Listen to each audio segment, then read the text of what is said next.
Tabletop role-playing games have a lot of physicality involved in them, despite being creations of the imagination. This is covered by role-playing game materials, role-playing materials, and written by Ralph Vienna. Um, nice guy. Met him at a conference, picked up the book right away.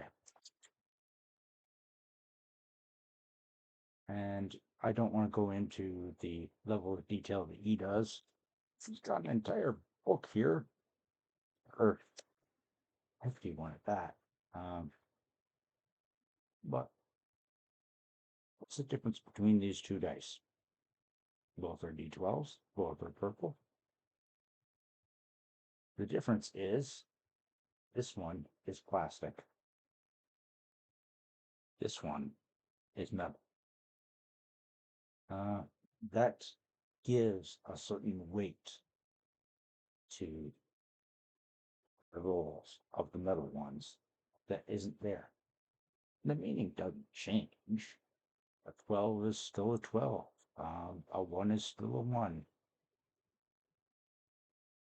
But it's funny how much difference there is when you roll these metal dice. Now, it's expensive to buy metal dice. So my current game, which is based on dice pools and therefore may require 10 or more dice or 10 of each type of die, I don't have that much money. But I can tell you this, using the metal dice feels different, gives more weight to every roll, and very literal and meaningful weight. And so,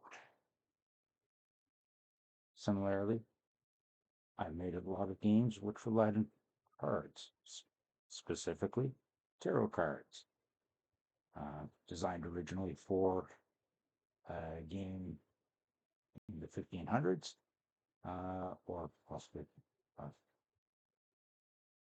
it began to be used for storytelling and then later on for fortune telling. But I find that using these cards gives a sense of physicality to the game, so that dice don't have. Different from the dice. Rolling these still feels very meaningful, but using these odd cards, yeah, I as because every tarot card is associated with meanings, that also adds to the power they have in the game, even if I'm just using them for numbers. Um, so, and often I tend to split up the deck and use them for different things. So that's actually a useful thing in terms of physicality because this deck will not necessarily be as heavy as this deck starts out as if you split it up or only use some of the cards. But physicality is something that isn't yet doable on most computers. I do know that people have designed haptic gloves which can replicate the feeling of water, of picking something up, of heat. Um, Thankfully, they haven't tried to replicate pain because that would just be torture. But yeah, physicality is one of those things where tabletop games have so much advantage over the computer simulated versions. To give an example, I once sat down to write a game that was playable on computers, computer networks. It was the beginning of the pandemic, and I was feeling lonely, and so I sat down and designed a game. And not only did I fail to write it to be playable over computers, I wrote it in such a way that it was impossible to play over the computers. Trust me, I tried to simulate it over computers and just no, because the game is about fishing these things out of a bowl or uh, in the game, a uh, pitch in the ground when obscured by these things. The more players, the more rocks, and the more leaves. And the water itself was another factor of the hapticness or the feel of it. So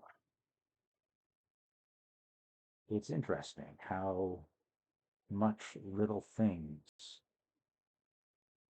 can make a game matter more. Uh,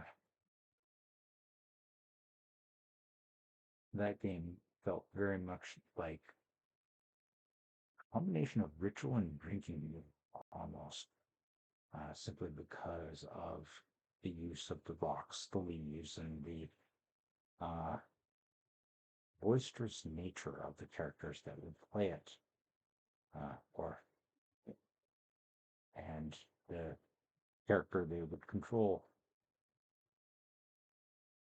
It was called A Tale of the Troll's Tale. But yeah, so that's my entry on haptic and the importance. And I would like to explore other ways, like counters, miniatures, also card games. Um, the same thing with miniatures. Yes, plastic can do just the same job. It's cheaper. It doesn't feel as good as metal.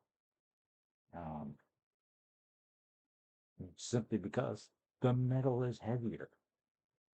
And quite often they used lead in the miniatures. They've since modified them to use other materials, but it still feels like a fairly heavy miniature. So, um, yeah, I would encourage you to play more with haptics in your game designs and start to understand and think about what feels right. Until next time.